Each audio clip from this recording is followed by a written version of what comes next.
Hello and welcome to Taking Liberties Radio, episode 7 on this Anzac Day special. My name's Lee. This week, we're going to be talking about Anzac Day and libertarianism and how to think about, a day about war when you're a person who is against war. To help me with that, we've got Vikas. Yo. And we've got Zeev. Howdy-ho, neighbors. Awesome. All right. Well, let's get into, I guess that core concept. Anzac Day. For those of you who aren't familiar with Anzac Day, if you're from North America or whatever, Anzac Day is April 25th, where this is the Monday long weekend. We're recording on the 27th, and it's commemorating the landings. The Anzac stands for Australian and New Zealand Army Corps. They landed in Gallipoli in Turkey 100 years ago this year during World War I. And they fought against the Turks and actually got their asses handed to them. So Australia has got a day dedicated to being beaten in battle. And it's become, in recent years, a sacred day, for lack of a better word. So I want to just jump in here and say, go for it, yeah. So it's not actually a public holiday in Australia, not in all places in Australia. It's a public holiday if it falls outside of the weekend in everywhere else except West Australia, which has a public holiday irrespective of when it is. So I didn't have the day off today. Yeah, I didn't have the day off. Nor did Zeev, so we actually had to work. I got the day off, suckers. Yeah, this is a secessionist state. So let's talk about the thing. So, it's a day about war. There's a lot of discussion about whether it glamorizes war or not. What do you guys reckon about Anzac Day? Okay, I actually have to disagree with the fact that it glamorizes war. In fact, the original sort of idea behind it, and this is really well articulated in the War Memorial in the nation's capital in Canberra. They make a big point about saying that Anzac Day was created by basically people who were coming back. And you have to realize, at the time, a quarter of the population of Australia went off to join this war. Right, and about, I'd say, about like a third of that number was involved directly in Anzac Day. Actually, no, take that back. It was about half that number. Half that number was in Gallipoli, right? The other half was in the Western Front. So if you're looking at that, a country had a quarter of its population head off to war. The significance of that was basically we're supposed to think about this day in somber remembrance to remember that essentially we invaded another country. Right? We were basically dragged into a war out of alliances, right? And we invaded a country that was far away. Pausing then, not out of alliances, that's not quite right. I mean, the Australians regarded themselves as part of the British Empire. They were British citizens. Like, we weren't even Australian citizens at that stage. We're actually British citizens. Yeah. It wasn't until after World War II we actually became Australian citizens independently. So, even the notion of, we actually literally had allegiance to Britain, and Britain at that stage could override our laws. Had an independent foreign policy until maybe, what was it, the mid-30s, mid-40s or something? It would have been... Yeah. But see, the point is, basically, Charles Bean, the guy who basically made grave robbing famous. He's an Australian journalist who was there at Gallipoli, and he's responsible largely for what the Australian War Memorial is now. He used the phrase, and I might be paraphrasing it in a very incorrect manner, but in the crucible of that valley, a nation was born. Right? This was the first time where we'd seen ourselves as British subjects for this entire time, and all of a sudden now we were thinking, hang on, this isn't really our fight, right? Well, some were saying that, at least. There was the movement led by, I suppose, Archbishop Mannix. I mean, without being a historian of World War I at all, certainly, there was a strong Irish Catholic element that stood against conscription and obviously, in that sense, stood against the war effort. Simply because they didn't see themselves as part of the British Empire. As you might understand, Ireland, which later broke apart from the United Kingdom not too long after, really, the end of the First World War. I mean, obviously that Irish-Australian element wouldn't have been too happy about going to war for the British. Whether there was a stronger national identity at that stage, I don't know. I kind of doubt it, really. I mean, I guess it's one of those things where Australia lacks mythology. You know, Australia's a very young country, and I mean, compared to the US, so the US is also a young country. They had the Declaration of Independence, you know, and there was all the stuff going on with the conflict between sort of the Patriots and the British even before that. Then you had obviously the War for Independence. So you know, you kind of got the nation has a sense of understanding of itself is kind of around those issues, and then I guess the Civil War feeds into that. You know, and England has an even longer history, so it's almost like its history is so long that it's got a number of events that leads into it.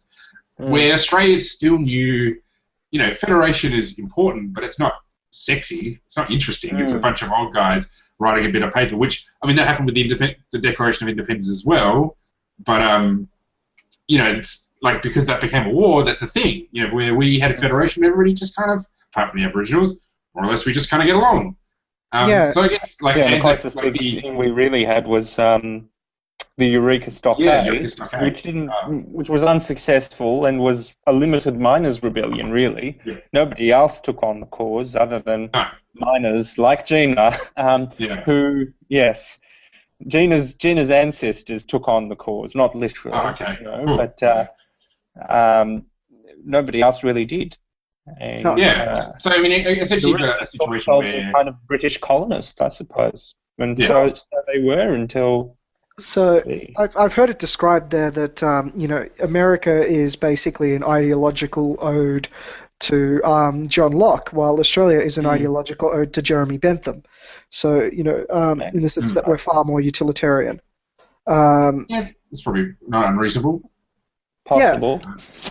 But it also brings me to. But it also brings me to the point, and like I was coming at this from the perspective of what I remember from being taught in history, and basically a lot of the history that I got taught revolved around the War Memorial and basically, you know, a version of history that was written particularly by, I guess you could say, journalists. Australian nationalists. Yeah. No, by Australian journalists, essentially. No, my view of World War I and World War II is quite what people would describe as left-wing. And it has to do predominantly with the fact that most of my education in that area came from people who were quoting excerpts from journalists of the era. So, you know, and I was going to say Charles Bean as primary example of that. So, you know, there was a certain element of, I guess you could say, anti-war at the time in relation to that. Yeah. Yeah, that's true. But there's also a huge nationalist element, and I think anyone who went through schooling here would agree with that. I didn't quite experience that as much. Like, even I mean, this year there was that Facebook video going around of the truck driver saying, you need to go to Anzac Day because the diggers. And, you know, it's... You know, it's really, I guess... This is the odd thing about it, you know, the diggers. Well, the diggers fought and died for the British Empire. Even by the Second World War, you know, I mean, the famous Declaration of Australian War against Nazi Germany was, Britain is at war, therefore Australia is at war. That's a paraphrase, but that's what they said. So I don't think it's unreasonable either. I think that's perfectly sensible. What we have now... what we have now is this, I think, you know, constructed after the fact mythology of Australia born as a nation because of these wars. Well, look, I think Australia was probably born as a nation in the 60s, 70s, 80s onwards. I mean, obviously more to it than that, but past that, most people just thought they were Brits out here. Most Anglo-white Australians, that's what they, I mean... Yeah. Britain was another country. That element is still here quite largely, actually. Maybe. So I've always found this somewhat interesting. The monarchist movement here in Australia is somewhat stronger than the monarchist movement in Canada. Yet Canada is the one with closer ties to the British monarchy, in the sense that, you know, the the royal families frequently visit across to Canada, or is their visits to Australia are somewhat rare? It could be the fact that they know that we're such staunch monarchists. Maybe. I mean, it's. I guess. I mean, there's kind of two separate issues there, because I guess so what started as Anzac Day is kind of not what Anzac Day is now. And I think part of that is that, you know, if you look at essentially after World War II, you know, Korean War, Vietnam, Iraq, Afghanistan, Iraq 2, you know, you've got a bunch of wars where Australians are essentially propping up foreign dictatorships, US-backed dictatorships. So the Korean, you know, the South Korean Peninsula was run as a US-backed, you know, dictatorship. The Vietnamese government, South Vietnamese government, was, you know, they had one prime minister who overthrew the previous guy with the backing of the CIA, and then the CIA was okay with that guy being assassinated and installing a new dictatorship. And then we would go to fight on their behalf. And, you know, Iraq, we're fighting against the guy that the US spent 20 years backing to fight Iran. Afghanistan, okay, the invasion of Afghanistan is reasonable because we were going to fight the people who attacked the Twin Towers. But then we spent 10 years building, nation building, and then Iraq 2 is a mountain to nothing, is a schmozzle all unto itself. So, you know, it's, I guess part of, for me, as a libertarian, as somebody who believes in that peace and is against aggression, especially state aggression, you know, it becomes an interesting thing because essentially you've kind of got this same view of, you know, this pseudo-nationalist. You kind of got on one hand, you got this is the culture wars. You got on one hand, you got this nationalist, we got to support the diggers kind of thing, and then on the other hand, you've got this left-wing, post-colonialist, post-sensible thought, Marxist or whatever nonsense who are anti-Anzac Day because, of course, they are. You know, and then as a libertarian, sort of like I'm not a pacifist, but I'm anti-war, and I kind of, you know, I'm not with the conservatives who say, oh, we've got to support the troops no matter what. Well, you know, the causes which they were fighting were bad causes, like basically Korea onwards. They're not really good causes. But as long as you support the troops, right? Well, yeah, that's it. You know, so it's kind of, for me, it's a weird day. Like I haven't actually yet figured out how I feel about Anzac Day, just because. I am.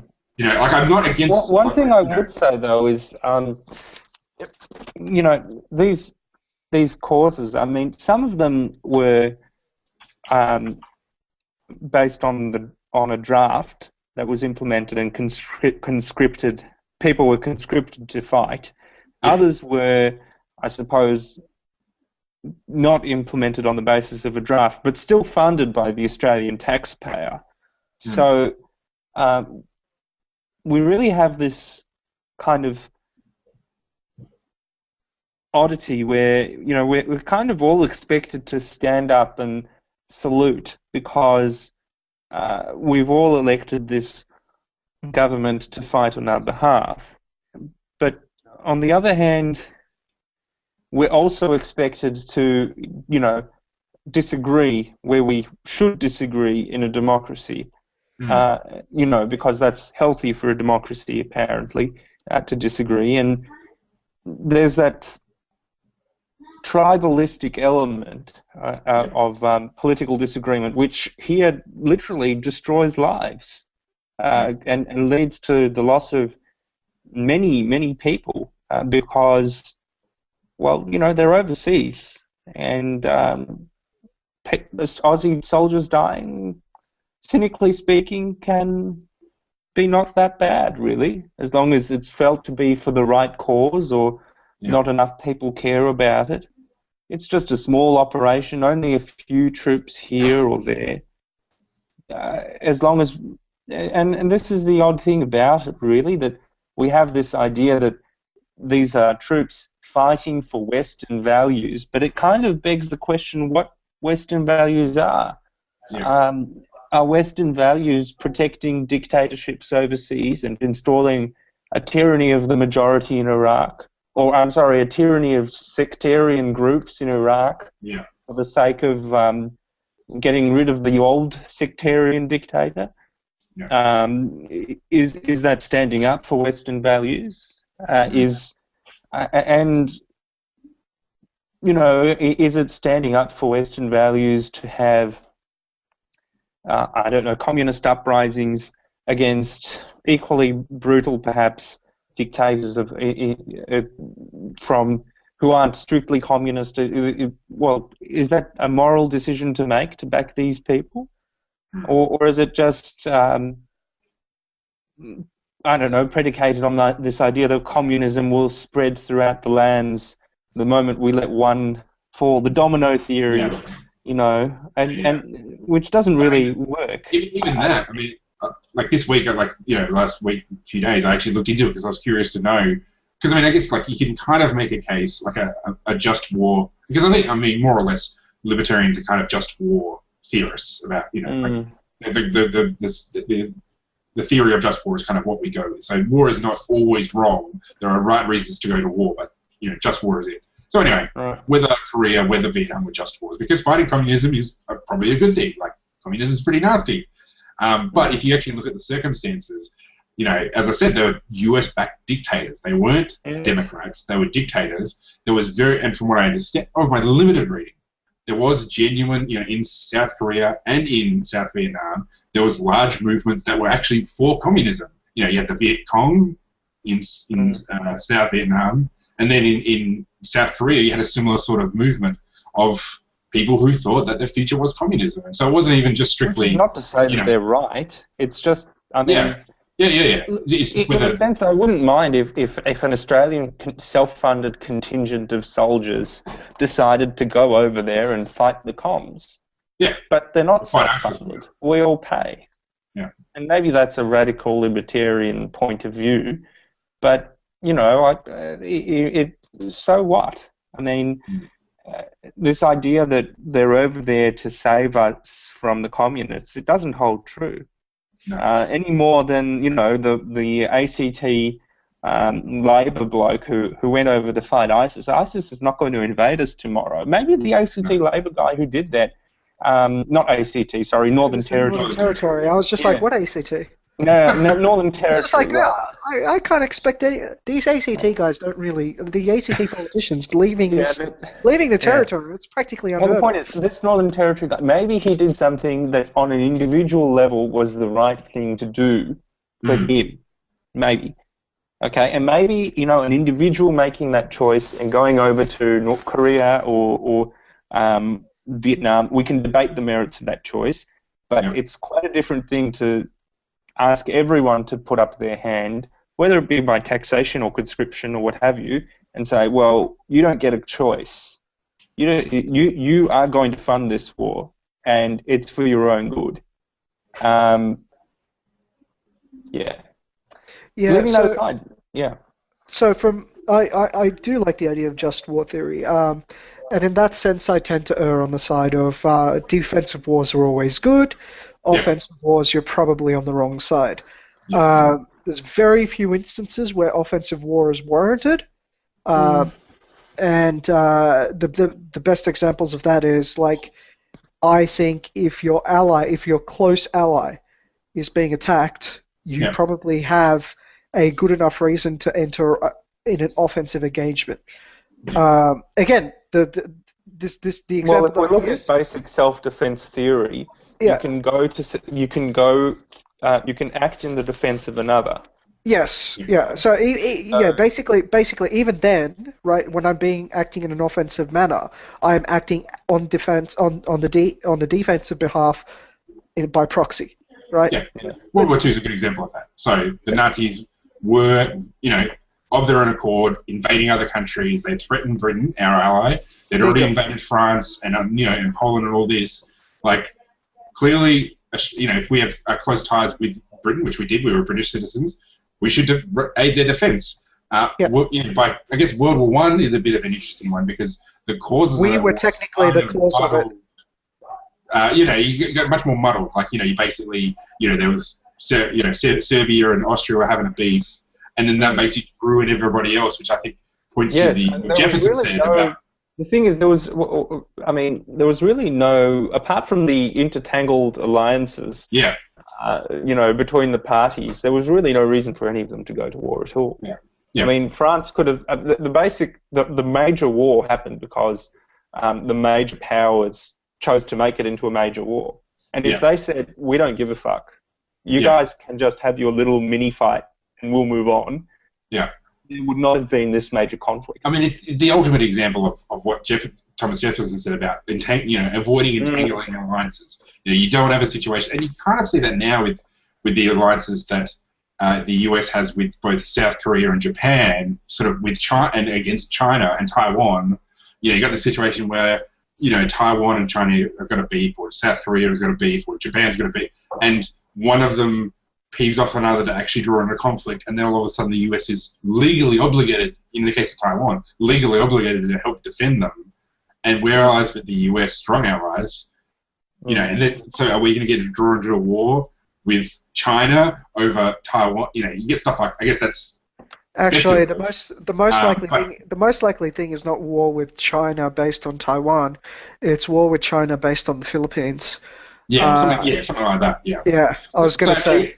Yeah. So I mean, I guess it's like that's where entangling alliances. World War II is a good example, but I think World War II is a clear-cut case. You say yes, we should defend England. They were under attack from the Nazis, who were evil, and but Japan they were just as bad as well. Fighting them is worthwhile. But that brings me to my next point. I don't think Australia is ever we've engaged in a defensive war by proxy. World War II is a good example of that, but we've never ever had to fight for our land. Yeah. And I think that is something that makes Australia... We got pretty close in Japan. They got to Papua New Guinea. They got to Darwin. And they bombed Darwin. They bombed Peru, I think, as well. Yeah. Except the thing is, we know from post-World War II documentation that we got from the Japs, and we also know from their behaviour that they never had any intention of actually taking over Australia. Yeah, they actually said, based on the geography, it looks like it's too difficult to hold. The population's too sparse. Yeah. And there's not much. Yeah. There's not much going. But it would have been a lot of natural resources. Anyway. The thing is, they didn't know that per se, right? They had an idea there were natural resources there, but they didn't know how much. Yeah. If they had the information that we have now about how much natural resources, maybe their actions would have changed. Their actions would have changed. Probably not. To be honest, I think the notion of Australia ever having to defend itself against a foreign invasion is ridiculous. Essentially, it is impossible. There's no army in the world, not even the US, that could conceivable that it would relatively happen. Costly. It's so expensive to fight a war. Yeah, it's not actually the case of fighting a war with Australia. The actual case is maintaining supply lines. Yeah. Because it is sparse. The country is freaking sparse, and there's very little. So the resource we lack the most is clean water. You will not believe how much infrastructure spending goes into making water available for everyone here. Yeah. Right. There's a lot of money that goes into that. Just no one other than Australians who already inhabit here can really afford to do it. Yeah. Right. It takes a significant capital investment in order to get to the stage which we've gotten to, and we've gotten there purely because we've been here for 200 years now, and we've just built up over 200 years all this infrastructure. Anyone new coming in would basically see desert, right? And they'd be like, well, fuck that, we've got to find water first. Yeah. Right? And all the stuff you want, all the resources you want. On the topic of state worship, I think you can make a compelling case for state worship as a reason for the state subsidies towards days like Anzac Day. Because if we look at our history and the way it's approached, we are essentially, saying, well, the credit for defending Britain was, given to Winston Churchill first and foremost, for being the man who saw the danger in advance and became Prime Minister and held back the Hun in Britain's darkest hour. Yeah. Well, he gave some pretty speeches. Yes, and gave some pretty speeches. But the real credit lies in the organisational competence, decision-making, etc., the various echelons in the hierarchy of the army, and indeed the individual soldiers at play. not in, and perhaps Winston Churchill played some part, but none of that was intrinsic to him being prime minister. A general could have done the same thing, and wasn't Winston Churchill the general at Gallipoli? no, he was Navy secretary. He was a Navy secretary who, if memory serves me, recommended the Gallipoli operation, and that's why his reputation suffered. That's in World War One.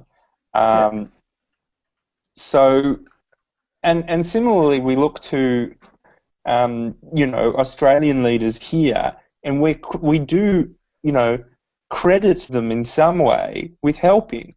So there's a value to reminding people of the usefulness of these kinds of leaders in times of need, because in the same way, we're now looking to our friend Tony Abbott in times of need and saying that he will protect us from the evil terrorists with laws against praising terrorism or laws that empower ASIO to spy on us.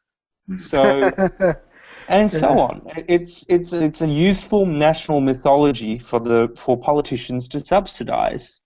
There's something that they're gaining from this. I guess tied into this is kind of the notion, and this is I guess where maybe for me as a libertarian I kind of break away from kind of the general, and I'm sure a lot of other libertarians as well, is this notion of sacrifice. Like they gave their lives for our freedom. When, well, not real, certainly not in the post-World War II circumstance, and certainly maybe not so much World War One either. It's a bit muddier than that. But it comes with that notion of this like a sacred sacrifice of life, for us. You kind of say, well, I think one of the things that kind of rubs me the wrong way a bit is it kind of puts them on a pedestal that they have somehow given more to us than others. And I sort of think, well, actually, what would have been better than sending all these young men off to fight in Gallipoli? Not going to war, staying home, having a family, having a job, raising your kids right. Like war is an incredible waste of life. Like if it's unavoidable, so be it. World War II is probably unavoidable in a sense, but if it can be avoided, never go to war.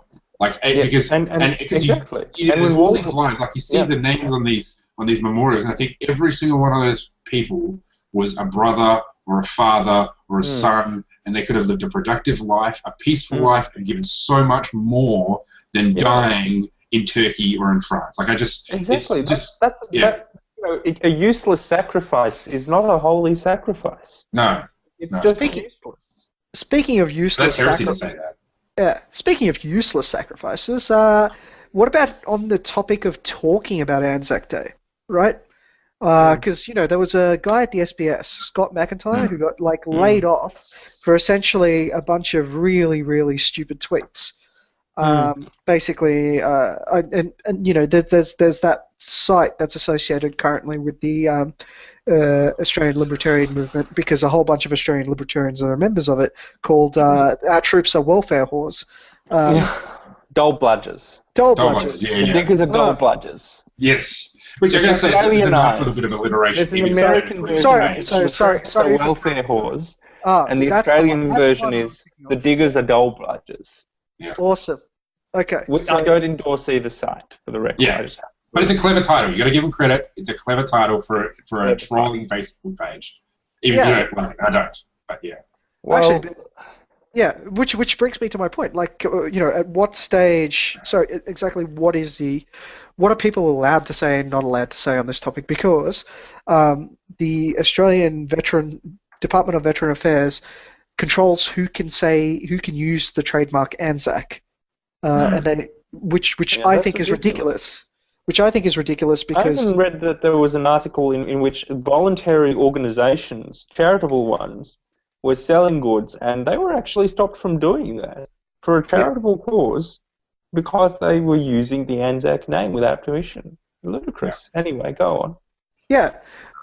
So Anzacs were retired. The Anzacs were retired, as in like that corps no longer exists.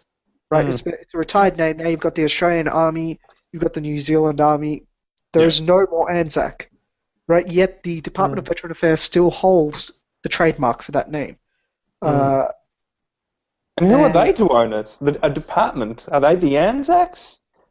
No, Well, I think the reason they probably do is because for a big group of people on the, essentially the conservative side of the culture wars, that whole thing is sacred. Like it is, it's like a religious level sacredness. To go and have that sort of attitude is like to desecrate the shrines. To go take a big dump on, one of the gravestones of one of these soldiers. Like it is really offensive to them, and it just happens that through the political process, that's what's worked out. Like they've got control, and blah blah blah. Like it's just kind of this straight up, almost public choice. Just like a small group of people makes a big noise whenever they do something like this, and they, politicians respond. I guess that really comes back to the attitudes then of like, how should we view soldiers? How should we view Anzac Day? And as I said before, you got the left, the left who have very negative attitudes because of all this post-colonial blah blah blah, and then you got the conservative side. And I think as libertarians, we need to sort of, I think what we should be trying to do is bring the conversation to the futility of war. How it is destructive, how peace is so much better, peace and trade, and the free movement of people and goods and all that sort of stuff. Like it's actually not just good for GDP; it's also good for people. Like you don't have broken soldiers coming back. These wars created for peace. I mean, World War I or all of these wars, perhaps arguable exception World War II. All of these wars supposedly were for peace, but the greatest cause of peace has been trade. Yeah, which is what I was actually going to. Which is what I was going to allude to. No two countries with McDonald's have gone to war. Fair point. But QE Tesla, we can go home now. No, but what I was actually going to say is, and there lies the actual problem, right? Both the conservative movement and the labor movement aren't anti-war because they're not pro-market. Neither side really is. And like the free movement of trade and the free movement of people is not something either of those sides are interested in. Yeah. And I suppose that's why we're in a special sort of anti-war place, because we see it as a bad thing for society, as opposed to both those sides seeing as threats to their society. Yeah. Anyway, just getting very quickly back onto that mention of the exclusivity of the Department of Veterans Affairs trademark, if you will, on the Anzac name. I mean, we have here a Camp Gallipoli promotional event, right, that is to commemorate Anzac Day, run essentially for the benefit of the RSL and legacy. And it's kind of like, they've advertised through Target, sold goods through Target, and the Department of Veterans Affairs is saying, hold on a minute, you're not allowed to do that. It doesn't make sense. What is the Department of Veterans Affairs the only people who can teach people about Anzac Day? What about just the RSL and Legacy doing it on their own? Whatever happened to charitable institutions and so on? Isn't Anzac Day for the RSL and the Legacy organisations anyway? What are they doing it for, if not for those specific people? It doesn't make any sense. Anyway. Yeah, I mean, I guess it's all tied into. I mean, I guess, and this will be a perpetual debate, because I guess the nature of the state is to keep causing wars. We're going to keep coming back to these issues of how libertarians should sit in relation to, real examples of war and how the cultural attitudes and all the rest of it. So I guess we'll, keep talking about this, probably come back to it again eventually, and I'm sure it'll keep raging everywhere. So anyway, that's been Anzac Day special, episode 7 of season 2 of Taking Liberties. Thanks everybody for joining us, and we'll be back again. Lest we forget. Lest we forget. See you guys.